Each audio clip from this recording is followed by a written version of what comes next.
What's going on, you guys? It's Tally. Now, in one of my last videos, somebody commented that they'd like to see kind of a video about college fitness tips, specifically about studying at the library and how to not overeat at the desk.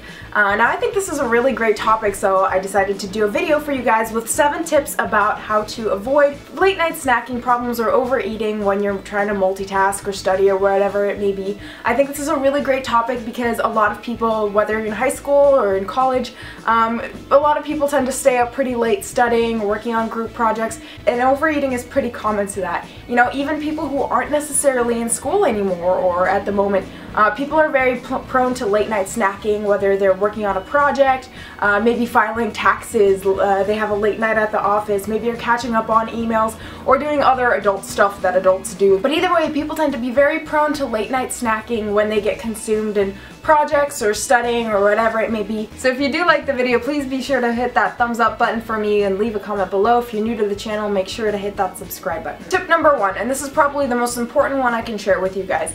Separate your studying from your relaxing, and separate your relaxing from your eating. This is probably the most crucial bit to overeating when it comes to late night studying. You need to be able to eat without distraction. When you eat while you're distracted, whether you're in a meeting or you're watching TV or YouTube videos or you're studying, when you're eating while you're distracted, you don't necessarily realize how much you've eaten, or that you've eaten at all, because you don't really give your body time or your mind time to process what's going on. So you need to really be paying attention to your food as much as possible. If you're eating as you're studying, if you're eating as you're trying to absorb information, your mind's not really paying attention to the fact that you're eating food. So you really don't have any time to process, okay, I went from hungry to being satisfied to being content. So you don't really give your body time to process that, and then you kind of keep looking for food even though you might already have been full, but you wouldn't know that because you've just been snacking on something as you're studying or as you're multitasking. Split your eating up from the rest of your schedule. Pay as much attention to your food as possible. When you're studying, study. Be deliberate about that. When you're resting, rest. When you're eating, eat. Don't try to mix up any of those, because then your studying will be interrupted by the fact that you're distracted by food. You won't be paying attention to your food because you're studying, and you won't really have time to relax at all, and it just kind of all gets jumbled. Just be very deliberate about those things. Tip number 2, study for 15 to 20 minute long intervals and then give yourself a 5-minute break. This is just a really good studying strategy and a focus strategy to prevent yourself from burning out and to keep your mind as fresh as possible. I highly recommend that you actually set a timer for yourself instead of kind of checking the clock, because hearing the timer will keep you much more accountable than just trying to look at the clock and, oh, it's been 20 minutes, I can go for 5 or 10 more. Set your timer to 15 to 20 minutes. When it goes off, put down what you're doing, close your book, close your laptop, whatever it may be, then set your timer for another 5 minutes and take a break, a physical break. Tip number 3, when you start feeling munchy, take a few minutes to do a self-check-in and ask yourself some questions to figure out what it is that you actually need. So this sounds really cheesy, but it's really about self-awareness and figuring out what it is that your body and what your mind needs. Close your eyes, bring your attention to your stomach, to your throat, to your mouth, to your brain. Does your stomach feel like it's starting to gurgle a little, or does it feel empty? Does it feel like it's digesting? Is it full? Or is it just kind of there and you don't really feel anything? You don't have any sensations in it? Is your stomach trying to signal to you that you're starting to get hungry or that you are hungry? And then after that, you want to check in with your head itself. Is your mind racing because you're stressed, nervous, frustrated, or anxious about whatever it is that you've been doing for the last 20 minutes? Is your brain just bored and really looking for a distraction because whatever you've been doing is just so boring? Now, keeping these things in mind, kind of the check-in that you did throughout your body with your stomach, with your mind, with your brain, rate your hunger on a scale of 1 to 10. 1 being totally empty and 10 being pretty much full. I'm going to post a really good visual of the scale on here. I'll also link it below just so you have it as a reference.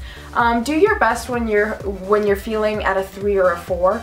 That way you're kind of starting to get hunger, or you're not necessarily ravenous, but you're not really full, but you are starting to feel some of those hunger cues. Now keep in mind, the reason that you actually closed your eyes and checked in with yourself is to try to figure out, is it my stomach, my body's kind of getting tired and it's actually hungry, or is it just my mind needs some sort of distraction, or it's stressed and I feel like I'm turning to food as a way to distract or cope with that emotion. Going back to the scale, if you're at a 5 or higher, you might not really be as hungry as you think, and that's okay. So instead of just grabbing the first snack you see as a way to distract yourself, try to figure out, why do I actually feel munchy? Why am I looking for a snack right now? Your mind and your body might just be bored because whatever you're studying is uninteresting or repetitive, and looking at flashcards over and over again is just getting so boring. You might just be looking to food as a way to distract yourself and break that monotony. You might be feeling frustrated or annoyed because you can't figure out a complex math problem, or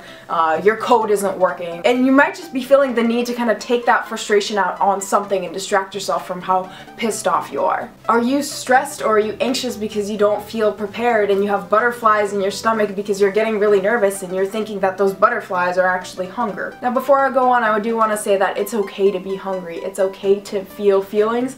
It's okay to eat. I am not trying to vilify food at all. I'm just trying to give you some tips to try to distinguish emotional hunger and kind of being munchy because of emotional reasons versus being hungry for physical reasons. You should be eating when you're at about a 3 or 4, because that way you're allowing yourself to make good food decisions, you're allowing yourself to nurture your body.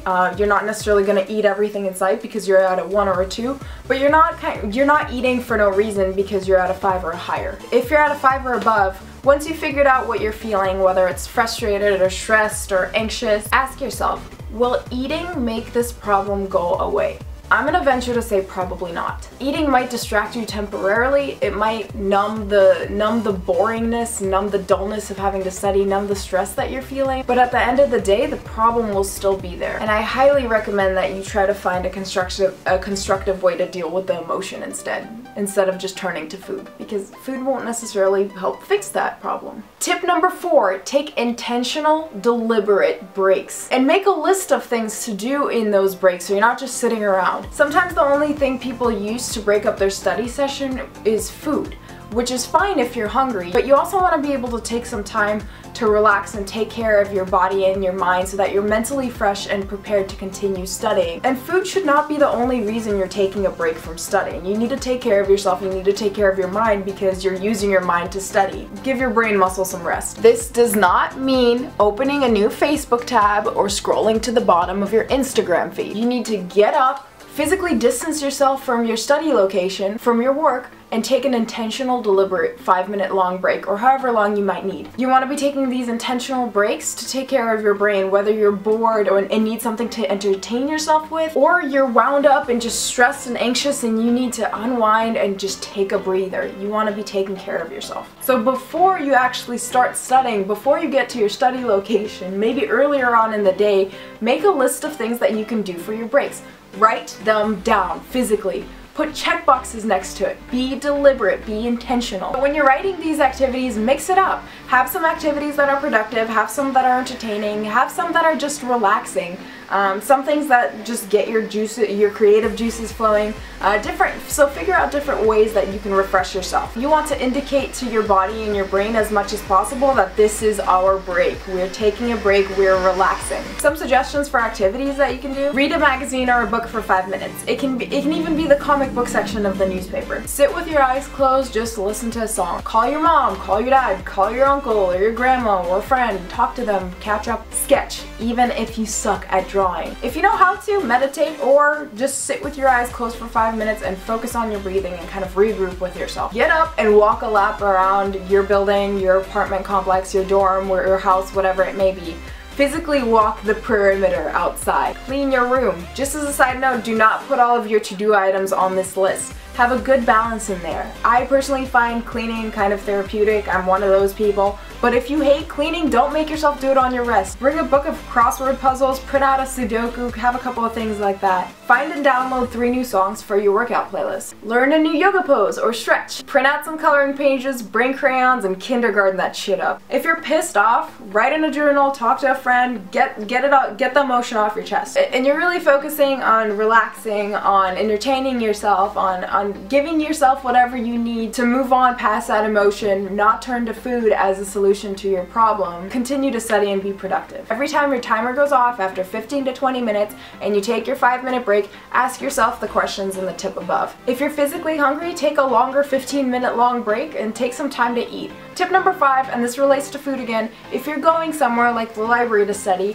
make sure to bring yourself a variety of foods. Bring something salty, something sweet, something crunchy, something chewy, to make sure that you're giving yourself whatever it is that you need at the moment. My personal tip, and some people might not agree with it, but forget study snacks altogether and just bring a study meal. For me personally, the mentality of snacking, it's really easy, it's really tempting to multitask when I'm just taking a snack, and it's harder to actually appreciate your fullness when you're snacking and multitasking, and it's more tempting to multitask as you're snacking instead of as you're having a meal. Personally, if I have a meal, even if it's a smaller meal compared to something that I would just call a snack, it's mentally easier for me to not want to snack or graze afterwards because I know what I ate has substance to it. So instead of grazing on peanuts or rice cakes or celery sticks or whatever it may be, celery sticks and peanut butter or whatever it may be for the entire time, I'd rather personally just bring a sandwich, have it be more calorically dense, feel like it's an actual meal, to be able to eat in 1 or maybe 2 sittings, because that'll keep me mentally full. It won't just feel like I'm grazing on something. I would recommend bringing foods that satisfy you both physically and mentally. Now when I say mentally, I mean a protein bar may be a satisfying meal for one person, but it might just feel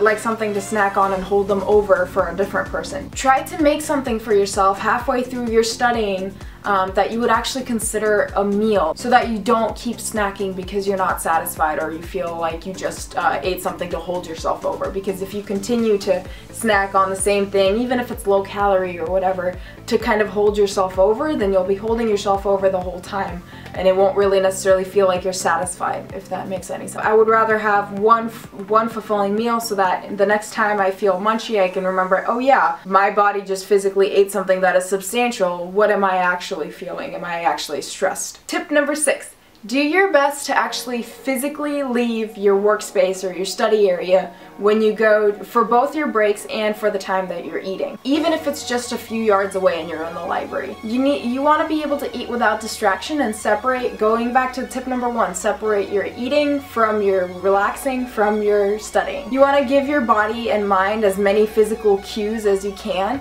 to process that you're eating and process that you're going from hungry to being full. And you want to be paying as much attention to your food as possible. So if you're eating at the same place that you were just studying in, and everything and all of your, your computer tabs are open or your textbook's open, and you have everything out on the desk, you might still feel in kind of the studying mentality, and you might not really be paying attention to your food. So I would recommend closing your laptop, closing all your textbooks. I know it seems like it's so much work, trying to distance yourself as much as possible. What I do if I have to eat in my room, if I'm studying at my desk, which is right there, I will go and eat on this chair back here. I try not to mix up those areas, just so that when I am eating, I can pay attention to my food and not feel like I'm still in kind of the stressful or boring studying environment. So separating them out as much as possible. And finally, tip number 7, if after all of these tips, you still find yourself eating emotionally, out of boredom, out of stress, or whatever it may be, FEMO.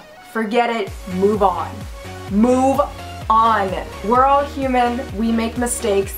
Don't dwell on it. Your habits are probably built over a very long period of time, and you're not going to get rid of those habits through just one study session or one work session. If you realize that you did everything you can, but you still found yourself munching because you were stressed and having late night snacks because you're bored or whatever it may be, instead of thinking, oh my god, I'm such a crappy person, there's something wrong with me because I keep doing this emotional eating thing, instead of beating yourself up over it, pick one thing that you learned from the experience, one thing that you maybe became more self-aware about, and focus on that for the next few days, instead of just beating yourself up over it. And this is a learning process, and it's okay to make mistakes, just don't dwell on them. Now before I let you guys go, I'm going to leave you guys with a few resources. One resource that I found was amazing was Kara Corey, is a YouTuber. She's absolutely becoming one of my absolute favorite YouTubers out there. She is a registered dietitian, and she has a video called How to Train Your Appetite. It is a bit longer, it's 22 minutes long, but it has some really great tips. And then secondly, as always, the Intuitive Eating book. So I definitely took some of the principles from here and kind of adapted them for studying specifically. So